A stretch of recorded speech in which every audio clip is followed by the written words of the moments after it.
bersama kita di Semawan Talks ya. Kali ini kami akan berbincang-bincang terkait dengan penerimaan peserta didik baru bersama narasumber yang sudah sangat paham dengan penerimaan peserta didik baru karena beliau juga sebagai penanggung jawab di SMA Negeri 1 Wonosalam ini, penanggung jawab penerimaan peserta didik baru, yaitu Bapak Apid SPD. Selamat siang Pak Apid. Selamat siang Bu Nova. Bagaimana kabarnya Pak? Sehat? Sehat Bu Nova. Ya.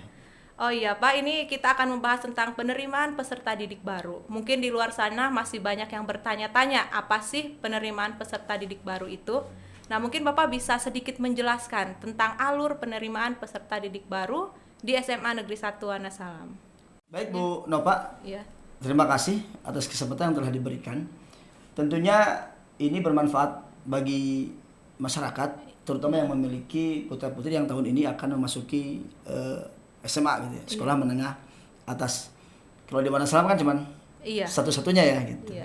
Makanya kita berkewajiban, berkepentingan untuk menginformasikan kepada masyarakat bahwa ini yang harus mereka lakukan ketika mereka akan mendaftarkan putra-putri SMA 1 Wonosalam.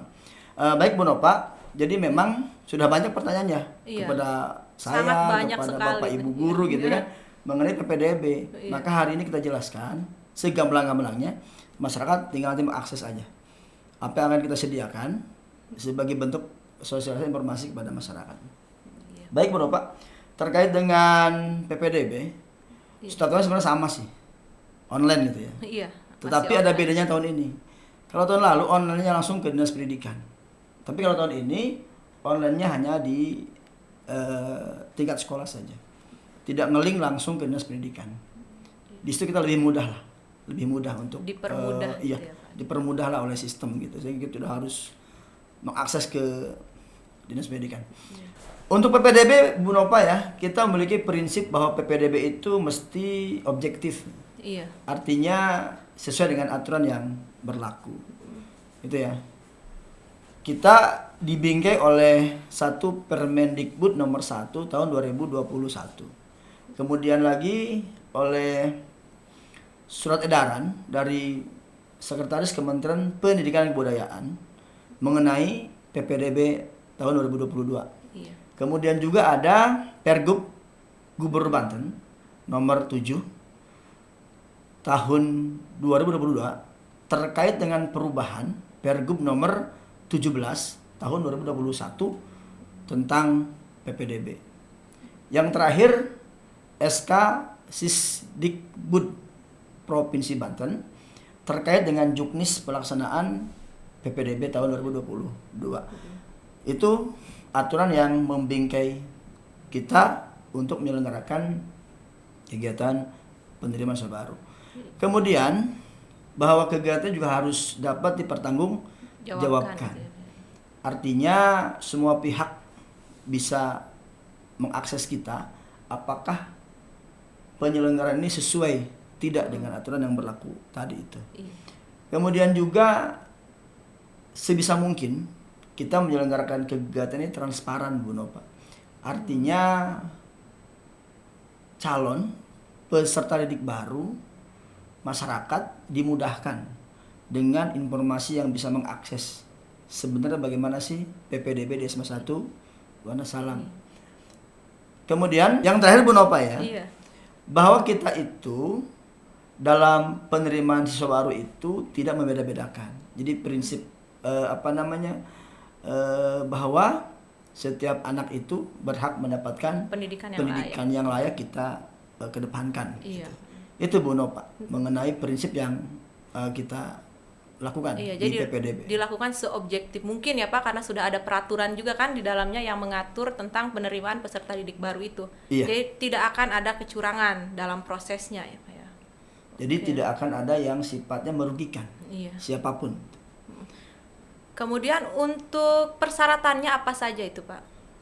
Sebelum ke persyaratan Bu Nova, jadi perlu diketahui oleh masyarakat gitu ya, bahwa ada beberapa jalur yang bisa mereka ikuti ketika mendaftar di SMA 1 Wonosalam. Oh iya. Jadi persyaratannya tentu saja akan berbeda ya Pak tiap jalur itu. Betul, akan berbeda. Tapi ada yang sifatnya umum, artinya semua jalur itu ada yang sifatnya khusus sesuai dengan konteks pendaftaran itu. Gitu. Yang pertama Bu Nova itu jalur zonasi ya. Iya. Zonasi itu kalau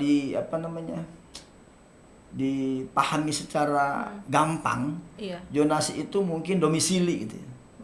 Domisili calon peserta didik, jarak dari rumahnya ke sekolah. Iya. Jadi singkatnya semakin dekat semakin Berpeluang berpeluang. besar, gitu ya. Semakin jauh jaraknya itu mungkin berkompetisinya berat dengan calon yang lain. Gitu. Kemudian ada lagi jalur prestasi Bu Nova. Jadi jalur ini sesuai dengan kemampuan Akademik siswa atau gitu. akademik siswa atau non akademik siswa. Misalkan siswa tersebut di sekolahnya di SMP dari semester 1 sampai semester 6 Iya. itu memiliki nilai yang bagus, dibuktikan dengan misalkan piagam bahwa yang bersangkutan itu sebagai peringkat 1, 2 atau 3 gitu. Itu akademik. Iya. Atau juga mereka punya prestasi non akademik. Dia misalkan punya prestasi di kejuaraan-kejuaraan tertentu, baik tingkat kabupaten, provinsi atau nasional. Itu untuk prestasi. Iya. Tentunya dibuktikan dengan sertifikat bisa, atau piagam juga bisa. gitu ya. Gitu ya. Baiklah Pak, dari penjelasan yang sudah Bapak sampaikan, saya menangkap berarti siswa-siswa yang berada jauh dari SMA Negeri 1 Wonosalam, domisilinya ya Pak ya, itu bisa mendaftar ke SMA Negeri 1 Wonosalam melalui jalur prestasi tersebut. Bisa. Sebenarnya secara prinsip, kan zonasi kita zonasi provinsi. Iya. Siapapun dari wilayah manapun asal dia itu masih Banten, itu Iya. bisa. Tetapi kan tadi berdasarkan jarak terdekat. Iya. Tentunya kalau menggunakan jalur itu Jalur prestasi itu ya. zonasi itu mereka tidak zonasi. tidak akan kalah bersaing dengan yang dekat. Iya. Tentunya yang lebih baik menggunakan jalur itu, Jalur prestasi dimanapun dia, ya kan. Tapi kalau masih di wilayah provinsi Banten itu bisa, asal tadi syarat ketentuan yang terkait dengan prestasi akademik non akademik itu sebagai prasyarat itu dilengkapi tanpa melihat di mana tempat tinggal atau wilayahnya, begitu. Makanya yang di luar wilayah Kecamatan Wonosalam, kita sarankan menggunakan itulah, menggunakan jalur prestasi itu. Iya. Apalagi yang misalkan wilayah Kabupaten Pandeglang, yang berbatasan dengan Kabupaten Lebak, di Binuangan itu ya. Itu alangkah baiknya kalau menggunakan jalur prestasi. Iya.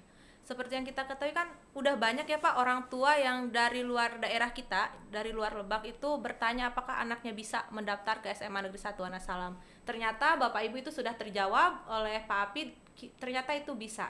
Jadi bisa mendaftar ke SMA Negeri 1 Wonosalam dengan jalur prestasi, bukan zonasi ya, Pak. Betul. Ya. Oke, baiklah Pak Apid, tadi kita sudah membahas tentang jalur zonasi juga prestasi. Kemudian apakah ada jalur lain yang bisa calon siswa lakukan untuk mendaftar ke SMA Negeri 1 Wonosalam?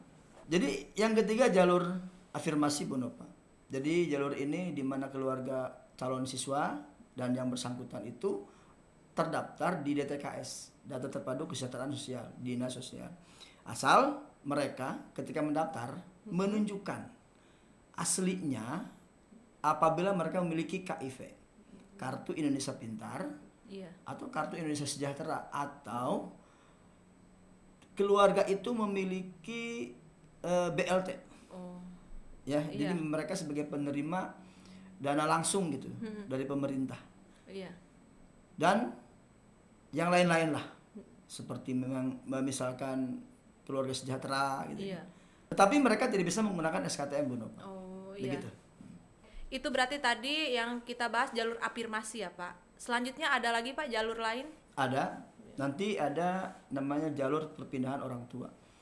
Tapi biasanya jalur ini sepi peminat di SMA 1 Wonosalam Bu Nova, karena jarang yang mendaftar di jalur ini.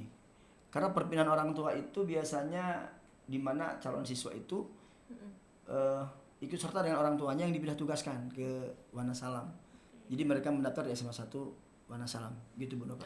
Jadi itu syaratnya harus memiliki surat pindah dari instansi terkait. Gitu. Berarti ikut dengan orang tua pindah gitu, pindah tugas ya Pak ya. Jadi anaknya bisa diterima di SMA kita. Betul. Jika jalur perpindahan orang tua itu. Iya. Kemudian terkait dengan kuota ya Bu Nova ya. Iya. Kuota siswa yang kita terima di tahun ini itu ada 7 rombel. Ada 7 rombel dengan 252 siswa Iya. yang kita terima. Dengan pembagiannya ada 50% jalur zonasi, sekitar 126 siswa. Kemudian ada jalur prestasi itu 30%. Itu 75 siswa. Kemudian ada jalur afirmasi itu 15%, 38 orang siswa. Kemudian terakhir jalur perpindahan orang tua 5%, itu sekitar 13 siswa. Jadi jumlah totalnya 252. 252 Dan ya. perlu diinformasikan Bu Nova, dari distribusi jumlah siswa itu, Iya. kan kita lihat prestasi itu ada 75 orang. Iya. Sebenarnya di SMA 1 Wonosalam itu yang mendaftar di prestasi itu tidak sampai 75 orang. Sangat sedikit ya Pak ya berarti. Kemungkinannya di setengahnya saja. Makanya nanti akan kita arahkan Iya. siswa untuk mendaftar di jalur prestasi apabila dia memiliki prestasi. Oh, iya, jadi untuk siswa-siswa yang memiliki prestasi di SMP-nya nih ya Pak ya, bisa mendaftar ke SMA Negeri 1 Wonosalam menggunakan jalur prestasi itu dengan tentu saja menyiapkan persyaratan-persyaratan yang tadi sudah dijelaskan. Betul. Oke. Baiklah Pak, selanjutnya jadwalnya itu bagaimana Pak? Apakah sudah ada jadwal yang dikeluarkan untuk pendaftarannya supaya tidak tertinggal nih Pak para orang tua untuk mendaftarkan anak-anaknya? Betul. Untuk jadwalnya Bu Nova, Iya. untuk tahun ini itu pendaftaran itu tidak serentak. Tetapi nanti dibeda-bedakan waktunya berdasarkan jalur yang mereka pilih. Dari mulai Juni sampai dengan Juli. 1 bulan full lah kita menyelenggarakan kegiatan penerimaan calon siswa baru. Untuk jadwal pendaftaran untuk jalur zonasi itu tanggal 15 sampai dengan tanggal 18 Juni. Saya ulangi, 15 sampai dengan 18 Juni. Untuk afirmasi 23 Juni sampai dengan 25 Juni. 23 sampai 25 itu apa Afirmasi. Pak? Afirmasi. Kemudian perpindahan orang tua itu Iya. tanggal 23 sampai dengan 25 Juni. Oke. Terakhir untuk jalur prestasi tanggal 30 Juni sampai dengan tanggal 2 Juli. 30 Juni sampai 2 Juli. 2 Juli. Ya. Itu untuk waktu pendaftaran. Nah, terkait dengan pendaftarannya itu, Iya. apabila pilihan calon siswa adalah zonasi, maka pendaftaran bisa langsung diakses di wilayah dia berada. Atau apabila tidak memungkinkan terkait dengan daya dukung dan sebagainya, maka pendaftaran bisa langsung di kampus SMA 1 Wonosalam dibantu oleh tim PPDB.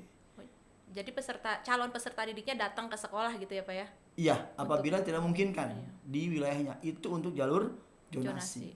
Jadi jangan lupa juga mereka harus mengakses titik koordinat tempat tinggalnya berdasarkan kartu keluarga. Oh. Kemudian untuk yang jalur afirmasi, prestasi, dan perpindahan orang tua, itu sebaiknya daftar langsung di kampus SMA 1 Wonosalam. Iya. Itu terkait dengan nanti verifikasi data berkas yang akan mereka yang digunakan itu mungkin ya? iya, sebagai syarat itu. Jadi sebaiknya jangan online di tempatnya, tapi datang langsung ke SMA 1 Wonosalam, nanti di online kan oleh tim PPDB SMA 1 Wonosalam. Begitu Bu. Oh, itu mengenai jalur dari penerimaan peserta didik baru pada tahun ini.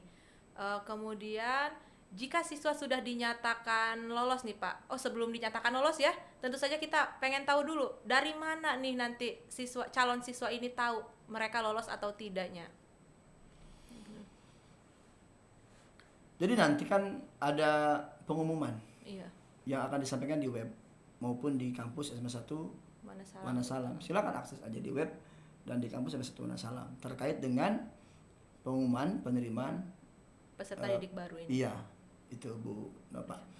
Karena pengumumannya itu nanti akan disampaikan melalui website SMA Negeri 1 Wanasalam, itu berarti nanti linknya bisa kita cantumkan di description box ya Pak ya. Iya. Biar betul. nanti calon peserta didik itu bisa mudah mengaksesnya. Tinggal buka saja video ini dan mereka bisa langsung mengakses gitu. Pengumumannya itu kan di website ya Pak. Waktunya itu kapan Pak? Akan diumumkan pada tanggal berapa? Mungkin selain di website langsung datang ke sekolah juga bisa. Gitu ya. Iya. Kepada calon siswa itu. Pengumumannya sesuai dengan pendaftaran. Jadi karena waktunya berbeda-beda maka diumumkan juga berbeda-beda. Misalkan untuk jalur zonasi itu tanggal 20 Juni. Iya. 20 Juni itu. Kemudian jalur afirmasi 27 Juni.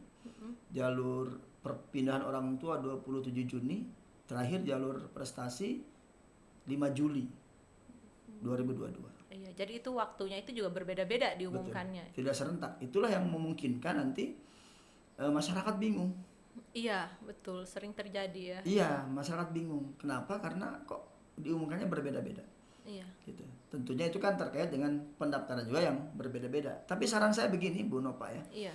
Untuk masyarakat Wonosalam dan sekitarnya, tidak apa-apa ketika mendaftar di 4 jalur itu serentak di tanggal 15. Tetapi mungkin inputnya secara online itu berdasarkan waktu pendaftaran. Gitu. Iya. Benar, Pak. Betul. Jadi tidak perlu khawatir karena meskipun jadwal pendaftaran berbeda, calon peserta didik baru bisa mengajukan berkas dalam waktu bersamaan. Namun ya Pak ya, nantinya panitia akan menginput sesuai dengan jadwal. Oke, jadi setelah melakukan pendaftaran ya Pak ya, kita kan akan menunggu lolos atau tidak. Nah, Betul. itu jadwalnya itu tanggal berapa saja untuk pengumuman lolos dan tidaknya? Sesuai dengan pendaftaran. Iya. Jadi pengumumannya pun berbeda-beda tentunya Bu Nova ya.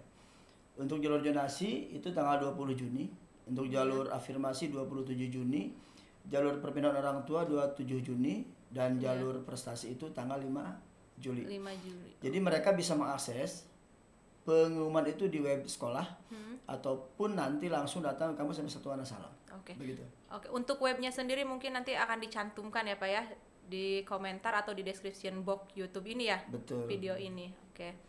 Setelah mengetahui ini Pak pengumuman lulus atau tidaknya, keterima atau tidak sebagai peserta didik baru di SMA Negeri 1 Wanasalam, apalagi yang harus siswa lakukan? Tentunya siswa mesti daftar ulang ya. Jangan lupa itu. Setelah diumumkan, penting sekali untuk mendaftarkan kembali dirinya sebagai peserta didik baru yang telah lolos di SMA 1 Wanasalam. Jadwalnya pun berbeda-beda sesuai dengan jalur yang mereka ambil. Oh, jadwal daftar ulangnya itu berbeda? Betul. Untuk jalur zonasi ya, Iya. itu tanggal 22 sampai dengan tanggal 23 Juni. Untuk jalur afirmasi 29 sampai dengan tanggal 30, perpindahan orang tua 29 sampai dengan tanggal 30 Juni, jalur prestasi tanggal 5 sampai dengan tanggal 7 Juni. Nah, jadwal daftar ulangnya tadi sudah disebutkan kan Pak? Apakah ada persyaratan yang harus dilengkapi ketika daftar ulang itu? Betul. Jadi yang pertama sekali, siswa itu wajib daftar ulang Iya. di tanggal yang telah ditetapkan. Apabila di tanggal itu mereka tidak melakukan daftar ulang, Iya. itu dianggap mengundurkan diri atau gugur Iya. dan digantikan oleh peserta yang di bawahnya nanti. Oke. Yang dinyatakan tidak lolos, tapi mereka akan nanti secara otomatis naik lolos gitu. Iya, Ketika jika ada yang mundur atau mundur. tidak mendaftarkan ulang. Iya. Kemudian siswa yang belum lengkap persyaratannya di pendaftaran awal, Iya. itu mereka harus melengkapi persyaratannya. Oh. Jadi walaupun tidak lengkap di pendaftaran, tetapi nanti bisa dilengkapi di daftar ulang itu. Jadi persyaratan daftar ulang itu hanya melengkapi persyaratan ketika pendaftaran. Yang sudah mereka bawa ketika pendaftaran itu. sudah ya. Mungkin itu ya Pak ya, pembahasan kita tentang penerimaan peserta didik baru. Terima kasih Pak Apit, penjelasannya sangat-sangat jelas sehingga bisa membantu calon peserta didik yang ingin mendaftar ke SMA Negeri 1 Wonosalam. Ya. Baiklah sahabat Semawan, terima kasih sudah menyaksikan bincang-bincang kita bersama Bapak Apit SPD terkait dengan penerimaan peserta didik baru di SMA Negeri 1 Wonosalam. Terus tonton podcast Semawan, jangan lupa like dan subscribe ya. Terima kasih, wassalamualaikum warahmatullahi wabarakatuh. Waalaikumsalam.